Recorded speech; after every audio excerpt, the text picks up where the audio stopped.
सिद्ध सद्गुरु पादाब्जं जननी जनकस्तथा तत्त्वोपदेशकर्तारं नत्वा भक्तिपुरस्सरं वसुदेवसुतं देवं कंसचाणूरमर्दनं देवकी परमानन्दं कृष्णं वन्दे जगद्गुरुम्। ॐ सहना भवतु सहनौ भुनक्तु सह वीर्यं करवावहै तेजस्विनावधीतमस्तु मा विद्विषावहै। ओम शांति शांति शांति। परम पूज्य प्रातस्मरणीय अद्वैत सार्वभौम चक्रवर्ती शिवावतारी आणि मालिकाष्टारेश्वर संपन्न जगद्गुरु सिद्धार्थांच्या दिव्य चरणी नतमस्तक होऊन तत्स्वरूप वेदांतवादी शहीदोत्तम वेदांताचार्य अनंत श्री घोषित श्रोत्रिय ब्रह्मनिष्ठ सद्गुरु अप्पाजींच्या पावन चरणी दीर्घदंडवत प्रणाम करून अधिष्ठात्री सर्व देवतांना सर्व साधू संतांना वंदन करून उपस्थित साधक बंधूंच्या देवदेवान परमात्म्याला सुद्धा नमन करून आपण विचार चंद्रोदयमध्ये दुसरा जो कला आहे काल प्रारंभ काल परवा प्रारंभ केला होता। काय आहे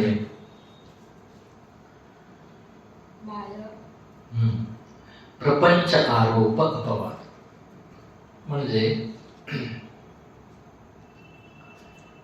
ब्रह्मज्ञान होण्यासाठी विचार करायला पाहिजे सांगितले। कशाचा विचार? मी कोण आहे, ब्रह्म कोण आहे आणि प्रपंच काय आहे याचा विचार करा म्हणाले। आता हे प्रपंच काय आहे याचा विचार याच्यात आहे। प्रपंच कसा म्हणजे त्यांनी शेवटच्या 30व्या प्रश्नामध्ये पहिल्या कलामध्ये 30व्या प्रश्नामध्ये सांगितले की प्रपंच जो आहे तो मिथ्या आहे। रज्जू दोरीमध्ये कसे सर्प आहे बरं, मृगजलमध्ये म्हणजे मरुभूमीमध्ये जसं मृगजल आहे तसं ते खोटं आहे, दिसतं पण खोटं आहे। ओके, दिसतं खोटं आहे। खूप सारे वस्तू वाटतात पण नसतात, त्यामुळे ते मिथ्या आहे। तर त्यासाठी हा प्रपंचाचा आरोप कसा झाला आणि त्याचा पुढे अपवाद करणार आहे। प्रपंच म्हणजे कळालं तुम्हाला? प्रपंच कशाला म्हणायचं? स्थूल सूक्ष्म कारण शरीर कशाचे? व्यष्टी आणि समष्टी, उत्पत्ती स्थिती लय आहे, पंचकोश आहे, त्यांचे धर्म आहे, हे सर्व मिळून प्रपंच म्हटले आहे, हो ना? मग इथे पहिला प्रश्न होता की शुद्ध ब्रह्मामध्ये प्रपंचाचा आरोप कसा झाला? हे प्रपंच कसा झाला म्हणण्यापेक्षा स्वप्न कसा पडला आपल्याला जर कळायचं असेल। स्वप्न कसा पडला, का पडला, आजच का पडला, काल का नाही पडला? याला काही उत्तर नाहीये का ते खरं नाहीये। स्वप्नातले जे पदार्थ आहे ते खरं नाहीये। मग इथे विचारत आहे की शुद्ध ब्रह्म जो आहे, तुम्ही म्हणता की ब्रह्म एक शुद्ध ब्रह्म एकच सत्य आहे। 3 काळात सत्य, 2 काळात सत्य, 1 काळात सत्य असे सत्य आहे। सत्य वेगवेगळे आहे। स्वप्न पाहत असताना सत्य आहे, ते एककालिक सत्य आहे। प्रपंच झोपेत नाही, जागेत आहे, स्वप्नात पण आहे, तो द्विकालिक सत्य आहे। ओके, परमात्मा त्रिकालिक सत्य आहे, तिन्ही काळात राहतो तो। तुम्ही झोपेत राहा न राहा, जिवंत राहा न राहा, ओके, सृष्टी असो नसो त्याचं काय देणं घेणं नाही त्याला, नेहमी राहतो, नेहमी राहतो। तर अशा त्या शुद्ध ब्रह्मामध्ये हे प्रपंच कसं काय तयार झाला हा प्रश्न आहे पहिला। शुद्ध ब्रह्म विषय प्रपंच का आरोप कैसे हुआ? आरोप म्हणजे काय सांगितलं त्यांनी, काय सांगितलं? ब्रह्मरूप वस्तु विषय अनात्म कार्य रूप अवस्तु का कथन आरोप आहे. आरोप म्हणजे काय हो? वस्तू काय? वस्तू म्हणजे काय? वसती ती वस्तू, जो नेहमी राहतो त्याला वस्तू म्हणतात. नेहमी काय राहतो? परमात्मा शिवाय काही नेहमी राहत नाही. त्या परमात्म्यामध्ये नसलेल्या वस्तूचा आहे म्हणून जो आरोप करतो आपण, त्याला काय म्हणतात? आरोप. मग ते अनादि शुद्ध ब्रह्म विषय अनादि कल्पित प्रकृती है. अनादि ब्रह्म कसा आहे? अनादि आहे. अनादि याचा अर्थ ज्याचा आधी सापडत नाही, किंवा जो उत्पत्ती रहित स्वतः अनादि आहे. म्हणजे जो जन्मला असेल तर आधी सांगू, जन्मलाच नाही तर त्याला आधी काय सांगणार? तसं ब्रह्म जो आहे तो जन्मला नाही आहे. शुद्ध ब्रह्म आणि ब्रह्मामध्ये कन्फ्युज करून घेऊ नका. वेदांतामध्ये ब्रह्माचा रोल जास्त आहे, ब्रह्माचा नाही. तो ब्रह्मा म्हणजे चतुर्मुख ब्रह्मा, ज्याने सृष्टी तयार केली. हे ब्रह्म म्हणजे तत्व, मूल तत्व. बृहत्वात ब्रह्म म्हणजे सर्वात मोठा जो आहे तो ब्रह्म. हा ब्रह्म. आता संस्कृत जर शिकायला झालं, तुमचं नाव काय हो? मंजुषा. ओके. मंजुषा शब्दात किती अक्षर आहेत? मंजुषा 3 म्हणता ना? नाही, आपण पहिली जाऊया. पहिली दुसरी बरे. हा. स्वर आणि व्यंजन कशाला म्हणतात तो? ज्यांना उच्चारण करण्यासाठी इतर अक्षरांची गरज नाही त्याला स्वर म्हणतात. जसं हे जे काही आहेत यांना उच्चारण करण्यासाठी दुसऱ्या वर्णाची गरज नाहीये, स्वतंत्र आहे ते. व्यंजन कशाला म्हणतात? ज्यांना उच्चारण करण्यासाठी स्वरांची गरज आहे. जसं तुम्ही बराखडीमध्ये काय असतो? क, पाय तोडलेला क, त्याच्यामध्ये अ जोडला की क. प्रत्येक शब्दाला अ हा उच्चार. हा, अच नव्हे, स्वरानुसार बदलतो.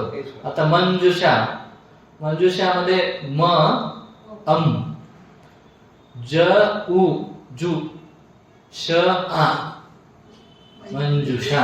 ओके नाही? प्रत्येक मध्ये वेगवेगळा आहे स्वर.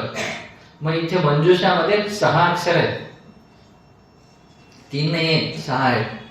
तसं प्रत्येकाचं, तुमचं प्रत्येकाचं घ्या, प्रत्येकाच्या नावामध्ये वेगवेगळे आहे. तसं इथे ब्रह्मामध्ये ब, र, अ, ब्र, अर्ध ब म्हणजे ते ब मध्ये स्वर नाहीये, अर्धा पाय तोडलेला, र पाय तोडलेला, त्याच्यामध्ये अ जेव्हा जोडतो आपण तेव्हा ते ब्र होत. ह, म आणि अ जर जोडलं तर ब्रह्म होतो, आ जोडलं तर ब्रह्मा होतो. तर जो सृष्टीकर्ता जो ब्रह्मा आहे त्याच्या शेवटी आ आलेला आहे, आणि हा जो तत्व मधले ब्रह्म आहे त्याच्या शेवटी अ आलेला आहे. हो ना? ब्रह्माचा अर्थ तिथे सृष्टीकर्ता ब्रह्मा म्हणून होतो. ब्रह्म म्हणजे सर्वात मोठा जो आहे तो ब्रह्म आहे. कसा? आता पृथ्वीपेक्षा पाणी जास्त आहे. पृथ्वी 1 पट आहे तर पाणी 3 पट आहे. त्याच्यापेक्षा मोठा अग्नी आहे, त्याच्यापेक्षा जास्त वायू आहे, वायूपेक्षा मोठा आकाश आहे, आकाशापेक्षा मोठा परमात्मा आहे. मोठा म्हणजे त्याला लिमिटच नाहीये. याला लिमिट आहे.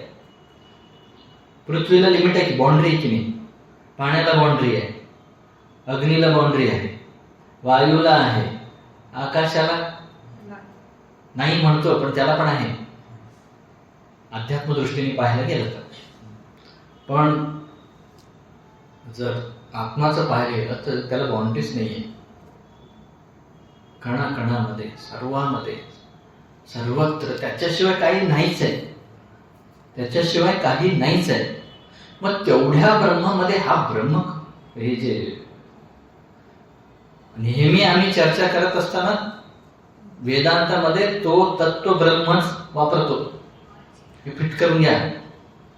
जेव्हा आम्ही हे वेदांत चर्चा करतो ना, या वेदांतामध्ये त्या चतुर्मुख ब्रह्माचा रोल नाही, फक्त ब्रह्मच रोल आहे. उच्चारण करताना कधी ब्रह्मा होत असेल, पण घ्यायचं तेच तत्व ब्रह्म. सर्वेभ्यो बृहत्वात् इति ब्रह्म.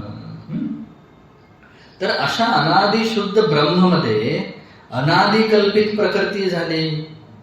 अनादि कल्पित प्रकृती, कल्पित म्हणजे काय, खाली दिले काय हो, जो होवे नाही स्वप्न पदार्थ की नाही भ्रांतीचे वासेचं कल्पित आहे. जो नाहीये पण वाचतो त्याला कल्पित म्हणायचं, काल्पनिक.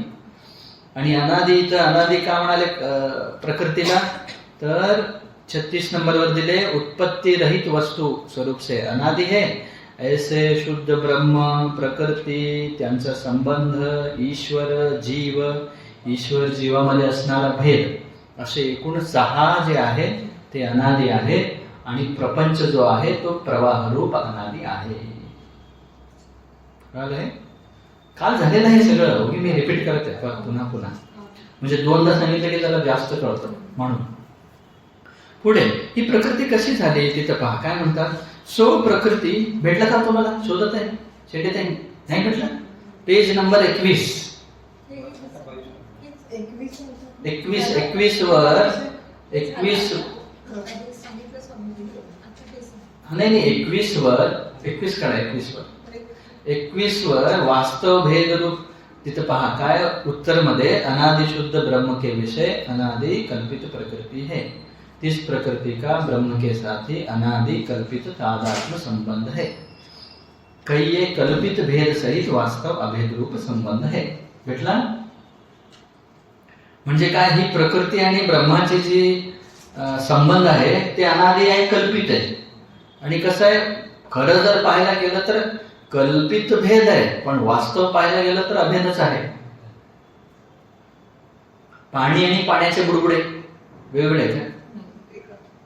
समुद्र आणि समुद्राचे तरंग वेगळे, एकच आहे. दिसायला वेगळे आहे पण आहे एकच. तसं इथे कल्पित भेद आहे, काल्पनिक भेद आहे पण वास्तव अभेद आहे असं सांगून पुढं सो प्रकृती एक माया दुसरी अविद्या. भेटला. तिथेच त्याच्या खाली आता मी जे संपवलं तिथेच आहे सो प्रकृती. हे पहा, हे ग्रंथ कसं वाचायचं हे समजून घ्या अगोदर. इकडे पहा, इकडे सगळे हे ग्रंथ जो आहे की नाही, प्रश्न उत्तर आहे. हे जो लाईन आहे की नाही, हे लाईन, हे लाईनच्या खाली जो हे नंबरिंग देतं ते विशेष अंक दिलेला आहे की ज्याच्यावर एक्स्ट्रा एक्सप्लेनेशन दिलेलं आहे. आता मी इथंपर्यंत वाचलो, पुन्हा इथून सुरू करायचं. हे काय, सो प्रकृती माया, इथं तम झालं, मग इथं या. आता इथं कुठंच लाईन नाहीये या पेजवर. हा पेज मूल आहे, इथं नंबर आलेला आहे ना, त्यामुळे हे अंक आहे. कळलं. पुढे इथं समोर पहा, इथं मूल आहे. इकडे पहा, इकडे हे मूल आहे. हा खाली सगळा अंक आहे खालचा. परत हे मूल आहे, ते कळायला पाहिजे. हा, अंक खाली जर नंबर आला, छोटा नंबर जर आला, समजायचा की ते वर कुठेतरी एका शब्दावर नंबर आलेला आहे, त्याचं एक्स्ट्रा एक्सप्लेनेशन आलेलं आहे. ठीक आहे. तर आता प्रकृती, ही जी प्रपंच कसा तयार झाला ते सांगत आहे 21 नंबरवर लाईनच्या वर. सो प्रकृती माया अविद्या तम प्रधान प्रकृती रूप से विभाग को पावती है. 3 विभाग केले त्यांनी. कशाचा? हा, म्हणजे हे जे आरोप झाले ना प्रपंचाचा, प्रपंच आरोप, त्याला काय म्हणाले, पहिलं काय म्हणाले, माया, सॉरी सो प्रकृती, प्रकृतीचाच भाग काय, एक माया आहे, दुसरी अविद्या आहे, तिसरं तमप्रधान प्रकृती.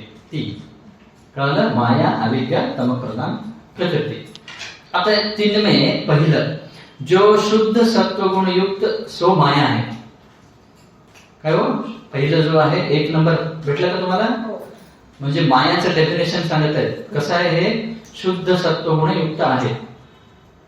दुसरा मलिन सत्वगुण युक्त अविद्या आहे. आणि तिसरा तमोगुण मुख्यतः करी युक्त तम प्रधान प्रकृती है. आता पहिलं समजून घ्या, सत्व रज तम कसं म्हणायचं. सत्व म्हणजे ज्ञान, तम रज म्हणजे क्रिया, तम म्हणजे शिथिल म्हणा, स्थिर म्हणा, निष्क्रिय म्हणा. निष्क्रिय बरोबर आहे शब्द. हा, नाही स्पीकर नव्हे, जसं लाकडाचं उदाहरण दिलं नाही. लाकूड जर बनवायचं असेल आपल्याला, खुर्ची बनवायचं असेल तर त्या लाकडाचं खुर्ची कसं बनवायचं ज्ञान पाहिजे. फक्त ज्ञान असून उपयोग नाही. ते लाकड बिकड कळत नाही तुम्हाला, तुमच्या भाषेतच सांगू. भाकरी पोळी बनवायचं आहे, तुम्हाला ज्ञान आहे की नाही? ज्ञान आहे म्हणून हाताची घडी तोंडावर बोट ठेवून बसलं तर होईल का पोळी? काय करावं लागेल? पीठ घ्यावं लागेल, मळावं लागेल, हो की नाही? लाटावं लागेल, भाजावं लागेल, हो की नाही? याला क्रिया म्हणतात. मग ते कणिक मध्ये पाणी किती घालायचं नॉलेज पाहिजे ना, तेवढंच घातलं पाहिजे. जास्त घातलं तर फजिती आहे, कमी घातलं तरी फजिती आहे. लाटताना कसं लाटावं हे नॉलेज पाहिजे. ते शेकत असताना किती काढलं पाहिजे ना, वेळेवर काढणं, वेळेवर थांबवणं, दॅट इज तम. थांबवणे तम, करणे रज, कसं करणे सत्व. अशा प्रतिक्रियामध्ये पुढे पाहू आपण. आता माया जी आहे ती कशी आहे म्हणाले? शुद्ध सत्व गुणयुक्त माया आहे. उदाहरण दिले होते 38 नंबर उजव्या बाजूला भेटलं का? 38 नंबर काय म्हणत आहे? क्षत्रिय और शूद्र रूप मंत्री से ब्राह्मण राजा की नाही, जो रजतम से दबे नहीं किंतु रजतम को आप दबावे, ऐसा सत्वगुण शुद्ध सत्वगुण. म्हणजे काय? नेहमी प्रत्येकामध्ये 3 गुण असतातच. प्रकृती जी आहे, प्रपंचामध्ये जितके काही गोष्ट आहेत त्याच्यामध्ये 3 गुण आहे, म्हणूनच प्रपंच बनलेला आहे. सत्व रज तम. कशामध्ये सत्व जास्त असतो, काही मध्ये रज जास्त असतो, काही मध्ये तम जास्त असतो. हे जे जड पदार्थ सगळे जे आहेत ना, जड म्हणजे अन्वय बल, ते सगळे तम प्रधान प्रकृती आहे. तम म्हणजे तम जास्त आहे त्याच्यामध्ये. आणि आता जे मायाचं सांगत जे आहे ते शुद्ध सत्व गुणयुक्त माया आहे. म्हणजे काय? उदाहरण दिले त्यांनी. क्षत्रिय आणि शूद्र रूप मंत्री आहेत म्हणे. मंत्री पोस्ट माहिती आहे ना तुम्ही? मंत्री म्हणण्यापेक्षा इथं हे घ्या तुम्ही, काय क्लर्क आणि पिऊन. तुमच्या भाषेत सांगायचं, क्लर्क आहे, पिऊन आहे, वर मॅनेजर आहे. ओके, शिपाई, क्लर्क, मॅनेजर. आता मॅनेजर कोण आहे? ब्राह्मण आहे. आणि खालचे ते तो जो नाही, 2 जे आहेत ना, क्षत्रिय आणि शूद्र आहे असं समजा. मग आता कुणाचं जास्त चालतो? ब्राह्मणाचं जास्त चालतो की नाही? म्हणजे ब्राह्मण जसं इथं चालतो तो सात्विक आहे ब्राह्मण. त्यामुळे इथं काय म्हणाले की माया कशी आहे? शुद्ध सत्वगुणयुक्त आहे. आता तो ब्राह्मण त्यांचा ऐकेल का? क्लर्कचा आणि पिऊनचा? आज असं सांगितले ते. म्हणजे याचं वर्चस्व जास्त आहे, त्याचं कमी आहे त्या दोघांचं. म्हणजे मायामध्ये सात्विक जास्त आहे, रजतम कमी आहे, हे सांगायचं. कळालं? दुसरा काय? अविद्या. अविद्या कशी आहे? मलिन सत्वगुणयुक्त आहे, ती अविद्या आहे. का म्हणाले 39 नंबरवर? काय म्हणतात पहा. जो रजतम को दबावे नहीं किंतु शूद्र रूप दोनों राजकुमार से ब्राह्मण रूप एक मंत्री की न्याय, रजतम से आप दबे. म्हणजे काय? आता राजकुमार असतात की नाही, तिथं उदाहरण दिले. दोन्ही शूद्र राजकुमार आहेत म्हणे, पण मंत्री ब्राह्मण आहे म्हणे. आता कोणाचं चालतं तिथे? राजकुमाराचं चालतं. यद्यपि मंत्री ब्राह्मण असला तरी चालतं कोणाचं? वर पोस्ट असल्यामुळे त्यांचं चालतं. तसं इथे अविद्यामध्ये आपल्यामध्ये आपण का बद्धित आहोत ते सांगत आहेत. आपल्यामध्ये सात्विकपणा जास्त नाहीये, राजसिक तामसिक जास्त आहे आपला. किती वेळ अभ्यास करतो आपण, किती वेळ जप करतो. ईश्वराने एकदाच सृष्टी बनवलेली आहे, नंतर काय नाहीये, तो ज्ञान स्वरूप आहे, पाहत बसलेलं. आपण तसं नाही. आपण कधीतरी एकदा पाहतो आणि नेहमी काय क्रिया करतच राहतो, जेवतच राहतो, झोपतच राहतो, संसारातच राहतो. त्यामुळे आपण कसं आहे? मलिन सत्वगुणयुक्त काय आहे? अविद्या आहे.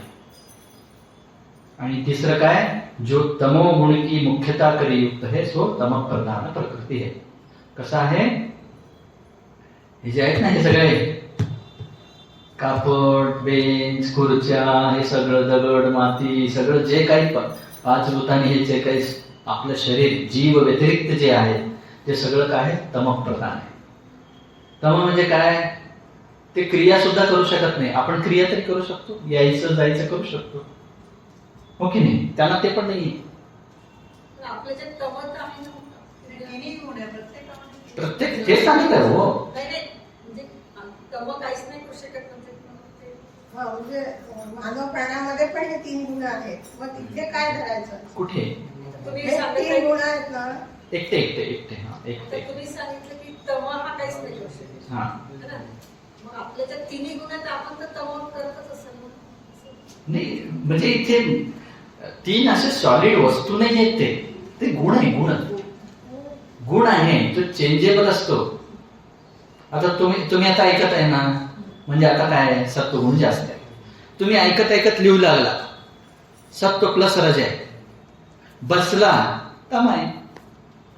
बसला ना तम आहे. तिन्ही आहे, पण प्राधान्य काय आहे? ऐकणं, सत्व आहे. म्हणून तुम्ही पाहत काय नुसतं पाहतच बसला असं नाहीये. बसला अगोदर, तम आहे म्हणून बसला. ऐकणी क्रिया आहे म्हणून हे रज, आणि समजत आहे म्हणून सत्व. तर नेहमी असतोच हे गोळा आहे. तिन्ही एक साथ असतात. जस्ट एक जास्त असतं, एक कमी असतं. झोपलेले असताना नुसतं तम आहे म्हणून रज आणि सत्व नाही असं नाहीये. तिथे श्वासोश्वास चालू आहे, रज चालू आहे. काहीतरी चावला, काहीतरी कुणीतरी जागतो, दबलेला आहे तो. तेच सांगत आहेत त्यांनी. शुद्ध सत्व गुणयुक्त मायामध्ये क्षत्रिय आणि वैश्य मंत्र्यांना दाबून ठेवतो. कोण? सत्व म्हणजे ब्राह्मण असलेला राजा, ओके नाही? आणि इथे मलिनमध्ये काय करतो? शूद्र असलेल्या राजकुमारामुळे हा ब्राह्मण जपतो, असं आहे त्याच्यामध्ये, हो ना? त्यामुळे आता आपल्याकडे सात्विकपणा कमी आहे. आता संतांमध्ये सात्विकपणा जास्त आहे, हो की नाही? त्यांच्याकडे क्रिया कमी आहे. स्थिरता, पण स्थिर म्हणजे स्थितपणा, निष्क्रियपणा ते पण कमी आहे. सत्व म्हणजे सात्विक, रज म्हणजे क्रिया, सत्व म्हणजे ज्ञान, रज म्हणजे क्रिया, तम म्हणजे निष्क्रिय. रजच्या उलट, रज म्हणजे क्रिया, त्याचं उलट निष्क्रिय तम. आणि जाणणे दोन्ही, मी क्रियावान आहे किंवा मी निष्क्रिय आहे, दोन्ही समजतो ना, ते सत्व. तर अशी काय आहे? माया आहे, अविद्या आहे, तम प्रधान प्रकृति आहे. आता पुढे पहा. माया विषय जो ब्रह्म का प्रतिबिंब है, सो अधिष्ठान और माया सहित जगत करता सर्वज्ञ ईश्वर कहिए है. भेटतो की नाही मी वाचत असताना? काही इकडे तिकडेच पळतो पण भेटलं? त्याच्या खाली हा, हे कळालं पाहिजे. हे मी कुठं थांबलो, कुठं गेलो आणि परत कुठं आलो. ते जेव्हा अंक असतो ना, अंक असतानाच तिकडे जायचं, नंतर परत वापस तिथे जायचं जिथं होतो तिथे. काय म्हणत आहे? आता मायाचं ईश्वर असं डेफिनेशन देत आहे. ईश्वर कसा आहे? काय म्हणतायत? माया विषय जो ब्रह्म का प्रतिबिंब है, मायामध्ये ब्रह्माचा प्रतिबिंब आहे. सो अधिष्ठान ब्रह्म और माया सहित जगत करता सर्वज्ञ ईश्वर है. हो, मायामध्ये ब्रह्माचं प्रतिबिंब, अधिष्ठान ब्रह्म आणि माया, हे तिन्ही मिळून कसा आहे? ईश्वर. ईश्वर कसा आहे? जगाचा कर्ता आहे आणि सर्वज्ञ आहे. त्याला एका काळात प्रत्येक ठिकाणी काय चाललंय, कुणाचं मनात काय आहे, म्हणजे एकाच वेळेस त्याला काय काय ज्ञान होतो. पाठीमागचा, आत्ताचा, पुढचा हे पण ज्ञान होतो आणि प्रत्येकाचं पण ज्ञान होतं. का होतो? ते ईश्वर आहे म्हणून त्यांना नाही, त्याच्या अंडर आहे ना ते, त्यांनी तयार केलेलं आहे. आता तुम्ही तयार केलेली चपातीवर तुमचा अधिकार आहे की नाही? तुम्ही काही करू शकता, तुम्ही तरी जेवू शकता, कोणाला तरी देऊ शकता. दान तरी देऊ शकता, मुलांना तरी देऊ शकता, फेकून देऊ शकता, पूर्ण जसा आपला अधिकार आहे कारण तुम्ही केलेलं आहे, हो की नाही? तसं हे सर्व ईश्वराने केलेलं आहे, त्याच्या अंडर आहे हा. जसं मॅनेजरचा सगळ्यावर चालतो की नाही बॉसिंग, हो की नाही? का? त्याला तो स्थान आहे, तो तर नुसता पदावर आहे, हा तर तयार केलेला आहे, याच्याशिवाय ते चालतच नाही. पण आपल्यामध्ये पण तर माया आहे, म्हणजे ईश्वराचं त्यांनी विभागणी करत आहे, विभागणी करत आहे. माया हे ईश्वराला जोडत आहे, मायाचाच एक भाग अविद्या जीवाला जोडत आहे. मायाचाच भाग आहे, आपल्या अविद्या अविद्या अविद्या अविद्या मिळून माया आहे. म्हणजे आपल्या शरीरात पण माया म्हणजे आहेच ना. मग तेच सांगितलंय ना. कसं सांगायचं याला उदाहरण? ईश्वराचं आहे त्याची माया आहे सगळी, पण प्रत्येक मानवाला पण त्यांनी माया दिलेली आहे असं. तिथे त्याच्या उपाधीमुळे त्याला नाव माया आला. माया. त्याचंच एक अंश अविद्या आहे, त्या अविद्यामुळे अविद्या उपाधी जीवाला आला. मग ती अविद्या मायातच आहे ना. मूल ब्रह्म आहे, हे लक्षात घ्या. मूल ब्रह्म आहे. ब्रह्माच्या एका अंशात काय आहे? माया आहे. मायाचा कणास एवढा भाग अविद्या आहे. त्याच्यातलंच आहे तो. तुमच्या गव्हाची बोरी आहे की नाही, घरामध्ये गहू आणता की नाही 10 किलो, किती आणता? एक दर महिन्याला आणता का बोरी भरून ठेवलेलं असतं घरी? 10 किलो आणता, हो की नाही? आता 10 किलो आणल्यानंतर मग ते दुकानातलं संपलं का सगळं? दुकानात आहे ना. दुकानातलं 10 किलो जसं तुम्ही आणलेलं आहे, दुकानात होतं पूर्ण, त्याच्यातलं तुम्ही 10 किलो आणल्यावर जसं हे 10 किलो झाला, तसं तिथे पूर्ण मायामधला काही भाग अविद्या पाठ. कळालं का आता? तुमच्या सॅलरी मधलं आजच्या खर्चासाठी जे पैसे काढलं ते आजचा पैसा झाला, आजच्यासाठी झाला, पण सॅलरीचा काही भाग आहे. तसं इथे तो सॅलरीचाच भाग आहे ना तो पण. तसं इथे माया म्हणजे ती सॅलरी, ते एका दिवसाचा खर्चासाठी आणलेलं म्हणजे अविद्या, आपलं उपाधी. क्लिअर झालं? तुमचा काय होतो प्रश्न? नाही क्लिअर झाला? पुढे पहा. ईश्वर कसा आहे? जगाचा कर्ता आहे आणि सर्वज्ञ आहे. आता 40 नंबर तिथं दिलाय का? माया सहित वर 40 नंबर दिलाय. काय म्हणतात पहा. यहां माया शब्द करी माया और तम प्रधान प्रकृति, इन दोनों ईश्वर की उपाधि का ग्रहण है. तिनमें माया उपाधि को लेके ईश्वर गुलाल की न्यायी जगत कर्ता निमित्त कारण है, और तम प्रधान प्रकृति को लेके ईश्वर मृत्तिका की न्यायी जगत का उपादान कारण है. काही कळालं नाही तुम्हाला?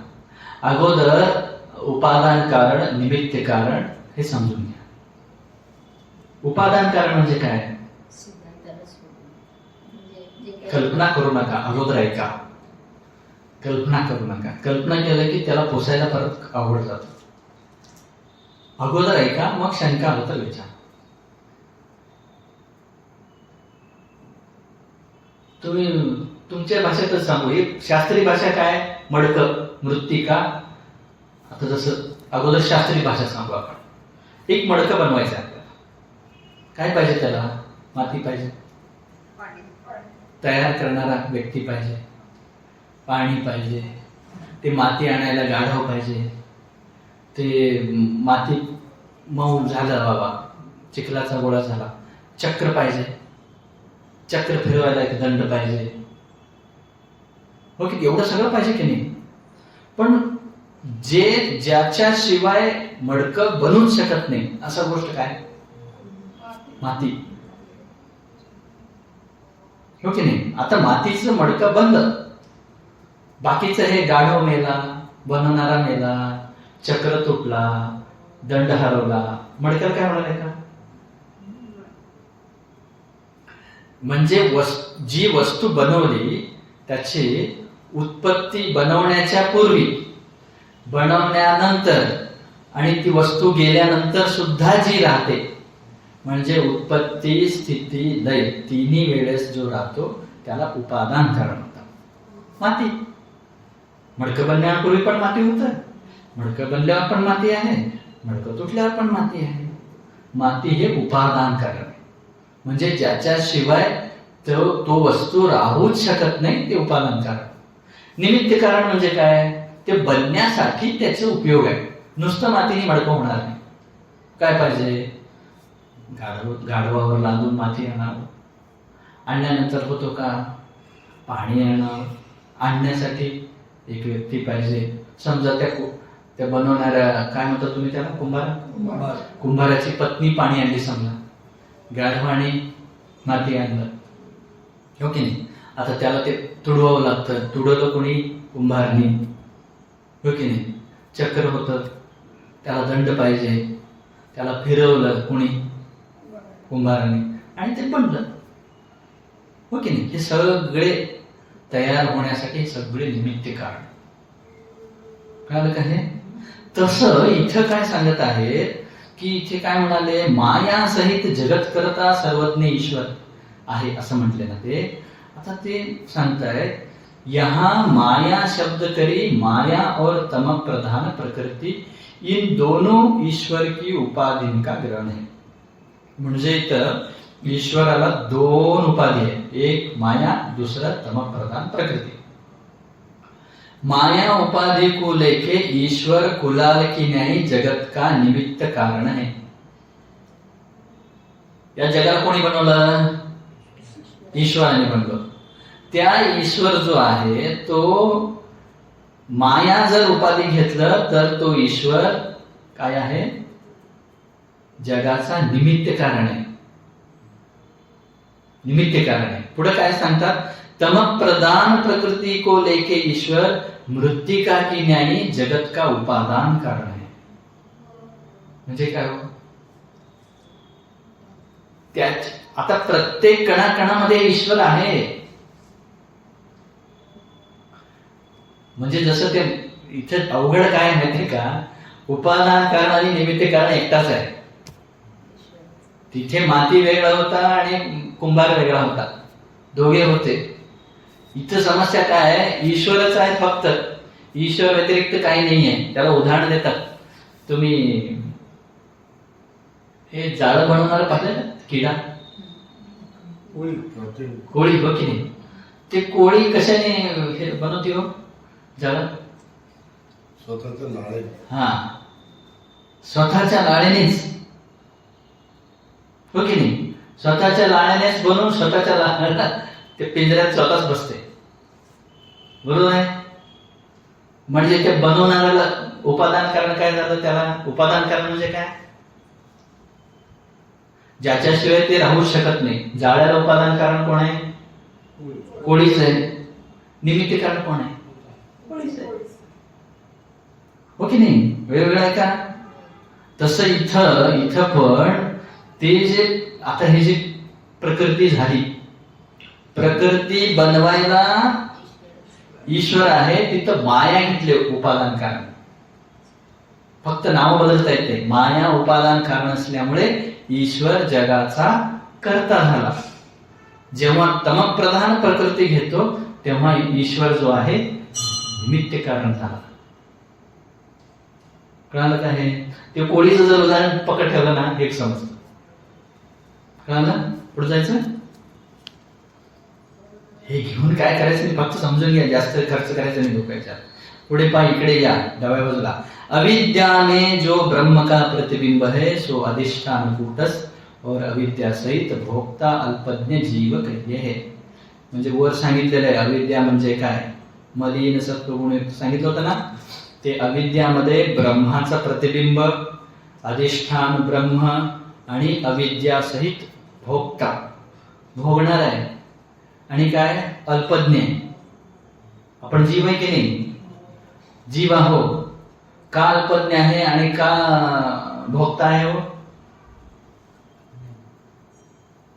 वर दिले ना, मलिन सत्वगुणयुक्त असल्यामुळे आपण काय आहे, आपण या प्रकृतीचा पार्ट आहे. हे जे जीव म्हटल्यानंतर हे शरीर आलं ना, हा शरीर प्रकृतीचा अंश आहे, छोटासा भाग आहे. त्यामुळे हा छोटाच ज्ञान आहे याला. आणि जसा तो ईश्वर प्रकृती केलेला आहे त्याच्या ईश्वरापेक्षा ही प्रकृती वेगळी आहे. त्यामुळे तो काय आहे? अकर्ता अभोक्ता. तो करून सोडला, त्याला भोग बिग नाहीये. विचित्र उदाहरण देतात पंचदशीमध्ये. पंचदशीमध्ये उदाहरण देतात, वडील मुलीला जन्म घालतो. वडील नाही घालत, आईच घालते. आई आणि वडिलांच्या संबंधामुळे मुली जन्मते, हो की नाही? आता त्या मुलीचा उपभोग वडील नाही करत, कुठेतरी बसलेलं कोण?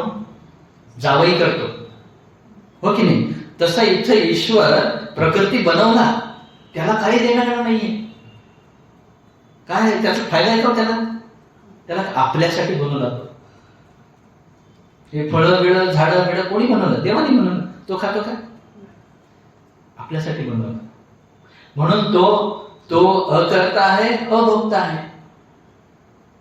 आपण करता आहे म्हणून भोगता आहे नाहीये, पण समजून घेतलोय आपण. तेच शिकायचं आहे. सध्या आपण जीवाच्या ठिकाणी राहूया. कळलं का? हे आपण कसा आहे? अल्पज्ञ आहे आणि भोक्ता आहे. तो अकर्ता, जगतचा करता आहे आणि सर्वज्ञ आहे.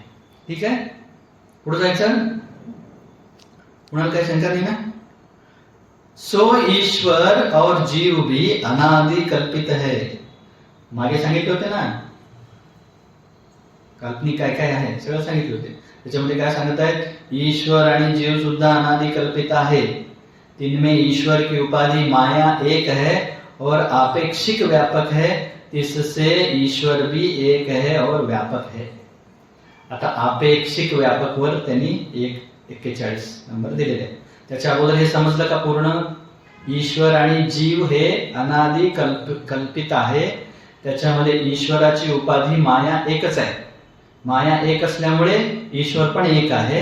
आणि ते कसं आहे? माया आपेक्षिक व्यापक आहे, त्यामुळे ईश्वर सुद्धा व्यापक आहे.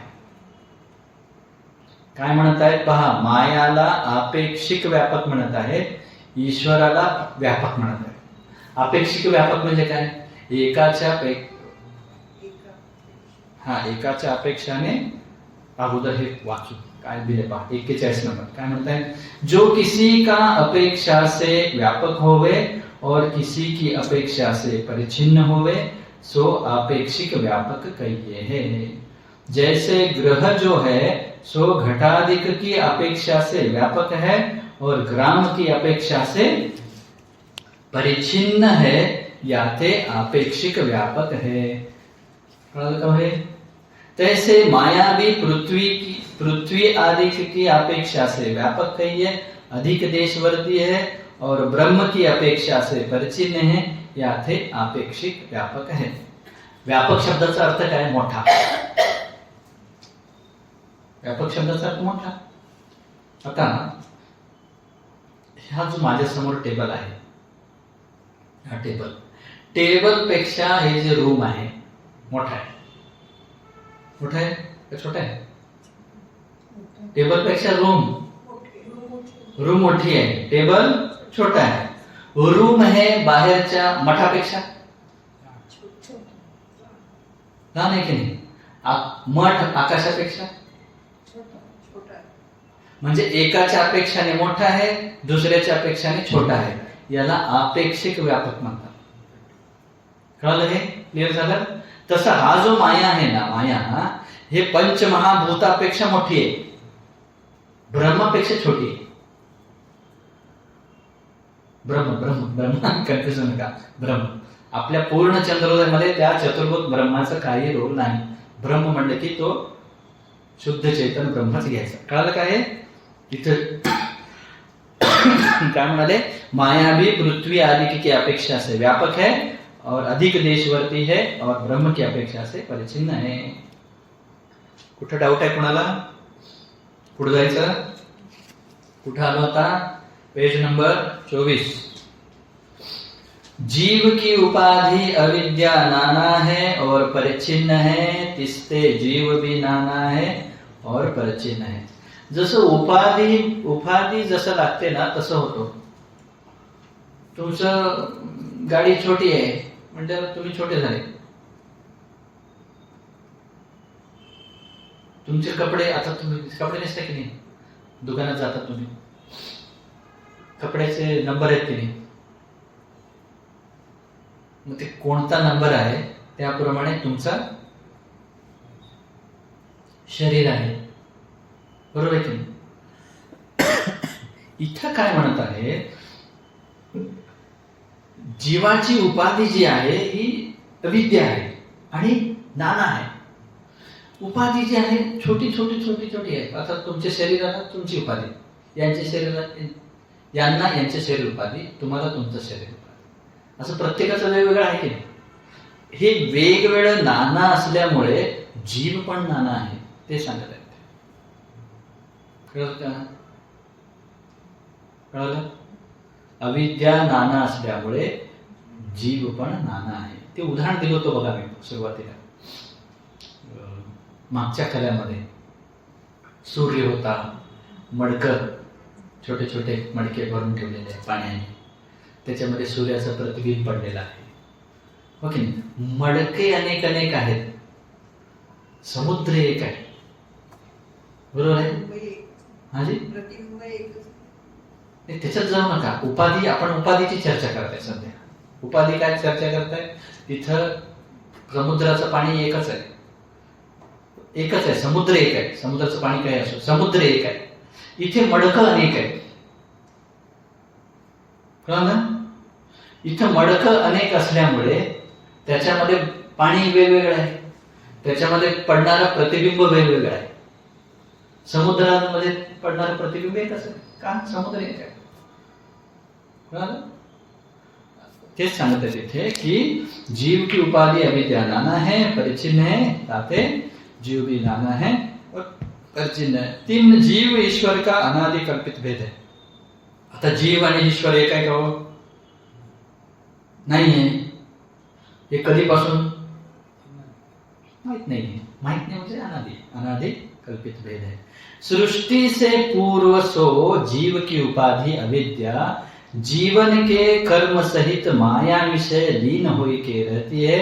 सो माया सुषुप्ति विषय अविद्या की न्यायी ब्रह्म से भिन्न प्रतीत नाम सिद्ध होवे नहीं. याते सृष्टि से पहले सजाती विजाती स्वगत भेद रहित एक ही अद्वितीय सच्चिदानंद ब्रह्म था. काही कळालं नाही बहुतेक. काय कळालं काय? तुम्ही कोंबडी ह्याच्यामध्ये गेला, तुम्ही खेडेगावात कधी कोंबडी पाहिला? कोंबडीचे पिलं पाहिला? तो शेतकरीला पाहिला? शेतकरी काय करतो, घरामध्ये कोंबडी असते की नाही, कोंबडीचे 7-8 पिल्लं असतात. ते सकाळी फिरत असतात, पाहिलं की नाही? सूर्योदय झाला, आवाज करतात, पिल्लं पण बाहेर फिरत असतात, दाणे खात असतात. अंधार झाल्यावर काय करतो, ती जी कोंबडी आहे ना, ते पिल्लांना पंखात घेते, पाहिजे तुम्ही? पंखात घेते आणि खाली बसते. आणि तो जो शेतकरी असतो की नाही, ते इकडं तिकडं जाऊ नये किंवा कुत्र काहीतरी मांजर वगैरे खाऊ नये म्हणून त्याच्यावर एक टोपली ठेवून त्याच्यावर एक मोठा दगड ठेवतो, बरोबर आहे? तेच उदाहरण इथं लागू आहे. काय म्हणत आहेत हे ते पहा. सृष्टी से पूर्व म्हणजे काय? सूर्योदय व्हायच्या अगोदर. कसं असतो ते कोंबडीचे पिल्लं कसे असतात? सूर्योदय होण्याच्या पूर्वी टोपलीच्या खाली, है ना? सृष्टी से पूर्व जीवन की उपाधि अविद्या. अविद्या म्हणजे पिल्लं, कोंबडीचे पिल्लं. अविद्या म्हणजे जीवन के कर्मसहित. कर्मसहित म्हणजे ते जे कर्म करतात की नाही, काय दाणे खातात, ते कर्मसहित माया विषय लीन होईके. म्हणजे काय? ते अविद्याची आई जी माया आहे ना, म्हणजे त्याच्या पंखामध्ये माया विषय लीन होईके रहती है. लीन म्हणजे सोबत असतात. सो माया सुषुप्ति विषय अविद्या की न्यायी ब्रह्म से भिन्न प्रतीत नाम सिद्ध होवे नाही. म्हणजे ते पिल्लं आणि कोंबडी वेगवेगळे नाहीये. कधी? बंद असताना, टोपलीच्या खाली असताना वेगवेगळे नाही, एकच आहेत ते. टोपली उघडलं मग काय होतं? वेगवेगळे विखुरले जातात. तेच सांगत आहे तिथे. याते सृष्टी से पहिले म्हणजे काय? सृष्टी होण्यापूर्वी काय होतं? सजाती विजाती स्वगत भेद रहित एकही अद्वितीय सच्चिदानंद ब्रह्म था. आता सजाती विजाती स्वगत भेद, भेद म्हणजे काय हो? वेगवेगळं, तुम्ही वेगळं मी वेगळं, भेद यालाच म्हणतात ना भेद. एकूण भेद 3 आहेत. सजाती विजातीय स्वगत इथं सांगितले त्याप्रमाणे. अजून भेद आहेत ते पुढे पाहू. इथे या प्रसंगामध्ये प्रकृतीमध्ये, प्रकृती आहे ना, प्रकृतीमध्ये काय काय भेद आहे? खूप भेदच भेद आहे. माईक म्हणजे मी नव्हे, मोबाईल म्हणजे मी नव्हे, माईक म्हणजे मोबाईल नव्हे, मोबाईल म्हणजे टेबल नव्हे, वेगवेगळे आहे की नाही? याला विजाती म्हणतात. जाती कळालं? याला विजातीय भेद म्हणतात. सजातीय भेद म्हणजे काय? आम्ही सगळे माणसं आहोत की नाही? माणसामध्ये भेद. जाती एक, व्यक्ती वेगळे. कळलं का? जाती एक असणं, व्यक्ती भिन्न असणं याला काय म्हणतात? सजातीय. कळलं? विजातीय म्हणजे सगळंच जे काही आहे. कुत्र म्हणजे मांजर नव्हे, मांजर म्हणजे माणूस नव्हे, माणूस म्हणजे माकड नव्हे, वेगवेगळे जातीचे झाले. भेद आहे की नाही? याला विजातीय म्हणतात. स्वगत भेद म्हणजे माझ्यामध्येच, माझे हात म्हणजे माझे पाय नव्हे, माझा उजवा डोळा म्हणजे माझा डावा डोळा नव्हे, माझ्या शरीरामध्येच अंगामध्ये जो वेगवेगळेपणा आहे, भिन्नता आहे, भेद आहे, त्याला स्वगत भेद म्हणतात. स्वगत, माझ्यात असणारा भेद. हे पंचदशीमध्ये एक श्लोक आहे. वृक्षस्य स्वगतो भेदः पत्र पुष्प फलादिभिः वृक्षांतरात सजातीय विजातीय शिलादितः. वृक्ष हे तरी समजलंय ना तुम्हाला? मी सामान्य जर कळवायला झालं तर काय, झाड आहे की नाही, झाडाच्या मध्ये स्वगत भेद काय सांगा पाहू? पानं, फुलं, फळं, फांद्या, मूळ हे वेगवेगळे आहे की नाही? याला काय म्हणतात? स्वगत भेद. सजाती भेद म्हणजे काय? एक आंब्याचं झाड दुसऱ्या आंब्याचं झाड मध्ये भेद आहे, पण जाती एक आहे, ते सजातीय भेद. विजातीय भेद म्हणजे काय? ते झाड आणि खाली असलेला दगड माती वेगवेगळं आहे, असं ते पंचदशीत सांगितलं आहे. कळालं हे? तर सृष्टी होण्यापूर्वी प्रश्न असा आलेला आहे, प्रश्न कधी विसरायचा नाही. आपला प्रश्न काय होता? प्रपंच कसा झाला? अगोदर एकच देव ब्रह्म होता, नंतर सगळं मायाने सगळं ईश्वराने केलं, कसं झालं तेच सांगत आहेत ते, हो की नाही? तर ते सांगत आहेत सृष्टी होण्यापूर्वी एकच ब्रह्म होता, एकच. त्याच्यामध्ये काही फरक नव्हता. सजातीय नव्हता, स्वगत नव्हता, विजातीय नव्हता. का? तो एकच असल्यावर दुसरी जात असणार आहे का?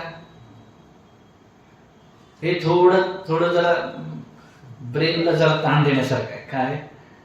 तो एकच असल्यामुळे आता तुम्ही एकटेच आहे घरामध्ये, घरात कोणी नाही आहे. विचित्र बोलतो आपण, ते जाऊ द्या. तुम्ही एकटंच असल्यावर घरात कोण नाही म्हणून सांगता की नाही? 4 लोक असल्यावर आहे म्हणून सांगता, ओके? तसं तो ब्रह्म एकटाच आहे, तेव्हा काहीच नव्हता. मग काहीच नाही म्हणल्यावर तुम्ही भेद कसं सांगणार? 2 वस्तूत भेद सांगता ना, एकच वस्तू आहे तर कसं भेद? तुमचा मुलगा असतो की नाही? मुलं जर एकटाच एकुलता एक मुलगा असला, कुणाची, तो लहान म्हणायचं का मोठा म्हणायचं? त्याला धाकटा म्हणायचं का थोरला म्हणायचं? त्याला धाकटा म्हणू शकतो, थोरला म्हणू शकतो, एकटाच आहे. त्याचप्रमाणे इथं पण सृष्टीच्या पूर्वी ब्रह्म एकटाच होता. म्हणजे एकटा आहे म्हणल्यावर त्याचं सजाती म्हणता येत नाही, विजाती म्हणता येत नाही. प्रश्न आला स्वगतचा. स्वगत म्हणजे स्वतःमध्ये. आता त्याला हातपाय नाही आहेत, कसं स्वगत करणार? देवाला हात, त्या ब्रह्माला, मूल तत्वाला हात नाही, पाय नाही, डोळे नाही, काही नाही, मग त्याला काय स्वगतही भेद नाही. म्हणजे सृष्टी होण्यापूर्वी कसं होता? सृष्टि से पहले सजाती विजातीय स्वगत भेद रहित एक ही अद्वितीय सच्चिदानंद रूप ब्रह्म था. कळालं काय होत? कळालं? आता इथून सांगतात सृष्टी कशी झाली. तो एकच होता की नाही? 25 नंबर पेजवर पहा काय म्हणतो, तिस ब्रह्म को सृष्टि के आरंभ विषय जीवन की परिपक्व भये कर्म रूप निमित्त से मैं एक हूं सो बहुरूप हूं ऐसी इच्छा भई. काय? ब्रह्माच्या सृष्टीच्या आरंभावेळी जीवाचे जे कर्म जे आहे ना परिपक्व झाले. आपण कधी जन्मतो? भूक लागल्यावर किचनला जातो. तोपर्यंत काय करतो? जगन्नाथ साहेब, भूक लागली तर किचनला जातो, मठाची आठवण झाली तर मठाला येतो, नाहीतर काय करतो? गप बसून राहतो घरी. तसं तो पण गप बसून होता म्हणे ब्रह्म. मग जेव्हा जीवांचे सगळे कर्म पक्व झाले, आता यांना फळ द्यायचंय, काय करायचं?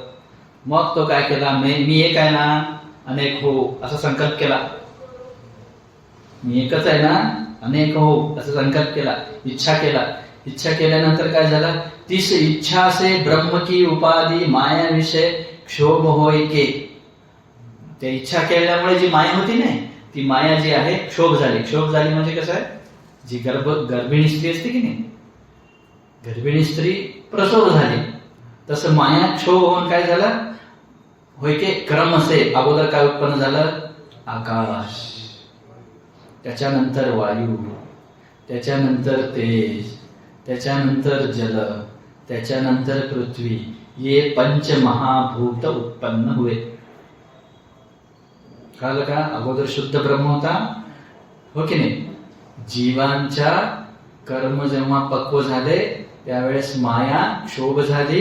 क्षोभ झाल्यावर अगोदर काय झाला? आकाश, नंतर वायू, नंतर अग्नी, नंतर जल, शेवट पृथ्वी. हे पंचमहाभूत तयार झाले. तिनका पंचीकरण नाही भया था. म्हणजे काय? ते एकमेकांमध्ये मिक्सअप नाही झाले होते, अजून वेगवेगळेच होते. ते वेगवेगळेच होते. आता तुम्ही स्वयंपाक करताना अगोदर पाणी वेगळं, तुमचं पीठ वेगळं, ताट वेगळं, काय ते मीठ वेगळं, सगळं वेगवेगळं असतो की नाही? तेल वेगळा असतो की नाही? नंतर काय करता तुम्ही? असा टाकला, त्याला पंचीकरण म्हणतात. ओके, इथे काय म्हणाले? तिनकी पंचीकरण नाही भयाता तब अपंचीकृत थे. तिनते समष्टि व्यष्टि रूप सूक्ष्म सृष्टि होय के पीछे ईश्वर की इच्छा से जब तिनका पंचीकरण भया तब सो भूत पंचीकृत भय. तिनते समष्टि व्यष्टि रूप स्थूल सृष्टी भई. म्हणजे अगोदर जेव्हा पंचमहाभूत झाले ना तेव्हा सूक्ष्म सृष्टी तयार झाली. सूक्ष्म सृष्टी म्हणजे आपल्या डोळ्याला जे दिसत नाही तो. तुमचं मन दिसतो का? बुद्धी दिसतो का? अंतःकरण दिसतो का? ती तयार झाला अगोदर. ते तयार झाल्यानंतर मग जेव्हा परत पुन्हा इच्छा झाली ईश्वराला तेव्हा एकमेकांमध्ये भूत मिक्स झाले आणि तेव्हा काय झालं? स्थूल प्रपंच झाला. स्थूल म्हणजे डोळ्याला दिसणार हे जे काय शरीर आहे, दगड, हे जे काही डोळ्याला दिसतं त्याला स्थूल म्हणतात. जे डोळ्याला दिसत नाही पण आहे त्याला सूक्ष्म म्हणतात. त्या दोन्हीला जो कारण आहे त्याला कारण म्हणतात. कळलं का? तर अशी सृष्टी झाली. आणि पुढे काय? तिनमे समष्टि स्थूल सूक्ष्म कारण प्रपंच का अभिमानी जीव की दृष्टि से ईश्वर है. आता हे सगळं तयार झालं ना.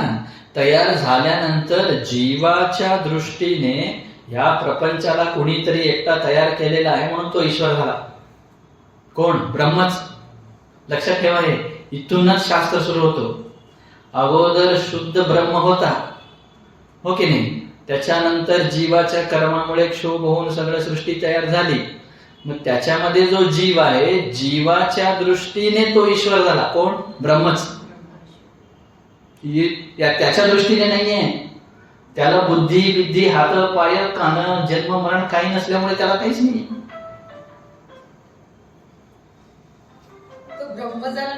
ब्रह्म होताच तो.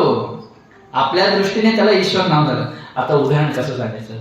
मुलगा असतो की नाही, मुलगा किंवा मुलगी, बॅचलर जे मुलगा मुलगी आहेत त्यांना काय म्हणतात तुम्ही? मुलगा मुलगी म्हणता, बस एवढंच. काहीच म्हणत नाही. पुन्हा जेव्हा आता मुलाचं उदाहरण घेऊया, म्हणजे परफेक्ट बसतो. आता ब्रह्म म्हणजे मुलगा, त्याला कशाची काही उपाधी नाहीये. मुलगी म्हणजे पत्नी आल्यावर तो पती झाला. कळलं का? पत्नी आहे म्हणून तो पती आहे. आपाजी खूप छान सांगतात, पत्नी गेल्यानंतर पतीला घेऊनच मरते म्हणे. याचा अर्थ काय? पत्नी मरते म्हणजे पतीला पण घेऊन मरते. म्हणजे काय? पत्नी असेल तरच तो पती आहे. पती म्हणायचा शब्द आहे. पत्नी नाही म्हणजे पती शब्द गेला, हो की नाही? तसं इथे अगोदर ब्रह्म आहे, त्या मायाच्या उपाधीमुळे त्याला नाव आलं ईश्वर. त्याला नाव आलं. तो त्याला काय झालं का? त्या मुलाला काय झालं का? मुलगा जो मुलगी आली, लग्न झाल्यानंतर त्याला नाव आलं पती. मुलं झाल्यावर तिला नाव आलं आई, हो की नाही? मुलामुळं तिला नाव आलं. काय तिच्यात काय फरक झाला का? ती स्त्रीच आहे. तिला शिंग फुटले का? काय नाही, हो की नाही? तसं इथे पत्नी म्हणजे माया, तो म्हणजे ब्रह्म. पण जेव्हा पत्नी आहे तर ते पती म्हणजे ईश्वर. लग्नापूर्वी ब्रह्म. मुलं म्हणजे जीव. मुलं होऊ शकतात का? पती पत्नीशिवाय मुलं होऊ शकतात का? नाही होऊ शकत, हो की नाही? तसं ईश्वर आणि मायाशिवाय सृष्टी होऊ शकत नाही. पण पती पत्नी नाही म्हणजे काय ब्रह्म नाहीये का? पती असो पत्नी असो, दोन्ही नसेल तरी व्यक्ती असतो की नाही? तसं ब्रह्म जो आहे पहिल्यापासून ब्रह्मच आहे. काय झालं गोंधळ? ते उपाधी आलं ना माया, त्या माया उपाधी आल्यामुळे त्याला ईश्वर म्हणाले. मुलं त्याला वडील म्हणून लागले. मुलाच्या दृष्टीने तो वडील आहे, पत्नीच्या दृष्टीने वडील आहे का? तो पत्नीच्या दृष्टीने पती आहे. म्हणून मायामुळे तो ईश्वर आहे, जीवाच्या दृष्टीने तो ईश्वर आहे. खरोखर तो ब्रह्मच आहे, ते सांगत आहे. कळत आहे ना?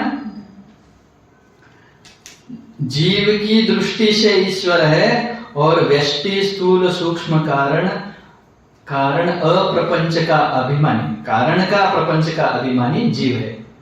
मग जीव कोणाला म्हणायचं? ह्या शरीराचा अभिमान मी म्हटल्यावर याला जीव म्हणायचो. हा पण ब्रह्मच आहे. त्यांना हेच सांगायचं आहे, आपण सुद्धा ब्रह्मच आहोत. ब्रह्मा व्यतिरिक्त काहीच नाहीये. उपाधी घेत बसलोय आपण. बाळ होतं की नाही? बाळाला तुम्ही काय कपडे घातलं, मग तो काय म्हणाला? माझं कपडे. नाव दिलं तुम्ही 12 दिवसांनी, मग माझं नाव सांगितलं. ही आई, मग माझी आई. वडील, तुझं घर, तुझी गाडी. असं करत करत करत काय? माझं शरीर, माझं नाव, मी पुरुष, मी हिंदू, मी ब्राह्मण, मी ब्रह्मचारी, मी गृहस्थ, मी संन्यासी. हे सगळं बाहेर चाललेलं आहे. खरं पाहिलं तर माझं काही नाही. मी काय? स्वच्छ ब्रह्म आहे. हे सगळं जोडून घेत आहे मी. उपाधी. हे संन्यास काय घेतात? हे सगळं सोडा म्हणतात ना. ते सोडणं म्हणजे संन्यास. सोडणं म्हणजे बाहेरून सोडणं नाही, आतून सोडणं. बाहेरून सोडणं आणि आत भरपूर अजून लालसा आहे. काय पाहिजे? खायला पाहिजे, प्यायला पाहिजे, फिरायला पाहिजे, हे पाहिजे, ते पाहिजे. तो संन्यासी नव्हे. आतमधून सोडलं पाहिजे. आराम. काही आलं मिळालं ते जेवा, नाही मिळालं आराम करा. ओके. पैसा खर्च हरवलं काय हरकत नाही, आलं काही हरकत. माझं नाहीच ना ते. डायव्होर्स दिलेल्या पत्नी कुठे कुणाच्या हातात हात घालून फिरत असेल तर काय फरक पडतो ना? तेच माझी पत्नी असेल तर काय होतो? खून होतं की नाही? माझं म्हटल्यावर हे याला माझं म्हटलं की मग येतो बघा फजिती. काय माझं म्हटलं मला रोग आला, माझं म्हटलं मला सगळं म्हणा, माझं म्हटलं मला. आता घर तुमचं असतो. एक घर भाड्याने असतो. ते भाड्याने घराला दिला आणि त्यांनी भिंतीत काहीतरी ठोकू लागला, तुमच्या भिंतीत खिळा ठोकल्यासारखं जातात की नाही, अरे काय करताय म्हणून, हो की नाही? तेच तुम्ही घर विकला आणि 4-5 महिन्यांनी ते घर पाडत आहे, तुम्हाला काय फरक पडतंय का? आपलं हो की पूर्वी तुमचं होतं का? पूर्वी तुमचं होता, तुमचं होतं का दगड मातीचं होतं? तेच तेच तेच अभिमान. अप्पाजींना नगराळे साहेबांनी विचारले ना, आपण कर्म केल्यामुळेच अडकलेलो आहे, त्यामुळे कर्माने मोक्ष होत नाही असं अप्पाजी सांगत होते. नगराळे साहेब म्हणाले, स्वामीजी मी एवढं सगळं कमवतो, एवढं दान पुण्य करतो, सगळं करतो, मग तुम्ही कर्म करू नका म्हणतो, कसं करायचं? तुमचा प्रश्न आहे ना. मग सगळं नाही म्हणल्यावर मग घरी काय नाही केलं तर कसं चालणार? सगळं सोडून सगळेजण मठात बसलं तर जेवण पण देणार, हो की नाही? त्यावेळेस अप्पाजींनी खूप छान उदाहरण दिलं. ही बिल्डिंग कोण बांधले? मिस्त्री बांधले की नाही? त्याला आहे का माझं म्हणून? 3 वर्ष मी येण्यापूर्वी हे माझं होतं का? तुम्ही मठाला येण्यापूर्वी हे मठ तुमचं होतं का? तुम्ही त्या घरात जाण्यापूर्वी ते तुमचं घर होतं का? तुम्ही हे कपडे नेसला की नाही, दुकानात असताना ते तुमचं होतं का? आता घरी आल्यावर याला काहीतरी ते उदबत्तीचं जरी एक होल पडला काय, हो की नाही? पत्नी पण माझी नसते, पोरं पण माझी नसते. म्हणजे हे तेच सांगत आहे, अभिमानामुळे तो अडकला. मायेमुळे. शरीराचा अभिमान, कपड्याचा अभिमान, माझं कपडा काय करायचा नाही. बसत असताना काहीतरी कुणीतरी लावला बाबा घाण पोराने, नाकात हात घातला आणि तुमच्या कपड्याला लावला, चालेल का? काय करायचं की माझं कपडा आहे, अभिमान. तेच सांगता येते. काय हे कुठं आलं, कोणतं पेजवर आहे म्हणून? 25. हा, 3 में समष्टि स्थूल सूक्ष्म कारण प्रपंच का अभिमानी. कसं सांगतात पहा, स्थूल सूक्ष्म कारण म्हणजे स्थूल म्हणजे काय आहे? शरीर माझं, हे मन माझं, ही बुद्धी माझी, हे शरीर माझं म्हणजे स्थूलचा अभिमानी, हे मन बुद्धी माझं म्हणजे हे सूक्ष्म अभिमानी. आणि अज्ञानाचा पण अभिमान आहे, अज्ञानाचा पण अभिमान आहे. हो काय बोलायचं आता? अज्ञानाचं सुद्धा मी जीव आहे, अभिमान आहे की नाही? मी अज्ञानाचाच अभिमान आहे, अजून कशाचा अभिमान? अज्ञानाचा, ये सर्व प्रपंचाचा अभिमानी जीव की दृष्टि से ईश्वर है और व्यष्टि स्थूल सूक्ष्म कारण प्रपंच का अभिमानी जीव है. जीव का झाला? ईश्वर सांगत होते आमचे जगसिद्धेश्वर स्वामीजी, हे जे विचार सागर ग्रंथाचे जे रचक आहेत ना, पंडित कोणते, साधू निश्चलदासजी, ते काशीमध्ये फिरत असताना एक कुणीतरी कथाकार कथा सांगत होता. कथा सांगत असताना ईश्वर पण बद्ध आहे, जीव पण बद्ध आहे असं बोलला म्हणे. तो बोलल्यानंतर खूप सारे लोक होते म्हणे, 200-300 लोक होते. ते बिचारे थांबले म्हणे, सगळे लोक जाईपर्यंत थांबले म्हणे. सगळे लोक गेल्यानंतर जवळ गेले म्हणे साधू निश्चलदासजी. महाराज तुम्ही कथा सांगत होता, ईश्वर बद्ध कसं काय सांगितलं तुम्ही म्हणून विचारले म्हणे. तू लगेच जागा झाला, तुम्ही कोण? मी साधू निश्चलदास. नाही हो, बोलता बोलता चुकून गेलं ते तोंडात. ईश्वर कसा बद्ध असू शकतो? ईश्वर बद्ध नाहीये. कंपनीवाल्याने गाडी करून तुम्हाला देऊन टाकलं तर त्यांनी बद्धित आहे का? तुम्हाला देऊन टाकलं, संपलं, हो की नाही? तुम्ही घर विकला, तुम्ही बद्ध होऊ शकता. त्या घराला काय झालं तर तुमचं काय देणं घेणं? तसं ईश्वराने सृष्टी केलं, संपलं, त्याचं काय नाहीये, तो मुक्त आहे, नित्य मुक्त आहे. जीवाच्या दृष्टीने तो फक्त ईश्वर नाव सुद्धा आहे, ईश्वर नाव सुद्धा त्याला येत नाही, तो आहे ब्रह्मच. मुलगा आहेच तो मुलगा, पत्नी आल्यामुळे त्याला पती, मुलं आल्यामुळे वडील, हो की नाही? आहे तो मुलगाच आहे, त्याचा मुलात काय फरक पडला नाही, शेंगा बिंगा आले नाही त्याला. तसं ब्रह्म ब्रह्मच आहे, त्याला काही फरक पडलेला नाही. त्या मुलाच्या दृष्टीने तो जसा वडील आहे तसं जीवाच्या दृष्टीने ते ईश्वर झाला. नाम आलं त्याच्यात काही फरक पडलेला नाही. आणि हा शरीराचा अभिमानी केल्यामुळे हा काय समजून घेतला, जीव. ठीक आहे. ओम पूर्णमद पूर्णमिदं पूर्णात् पूर्णमुदच्यते पूर्णस्य पूर्णमादाय पूर्णमेवावशिष्यते. ओम शांती.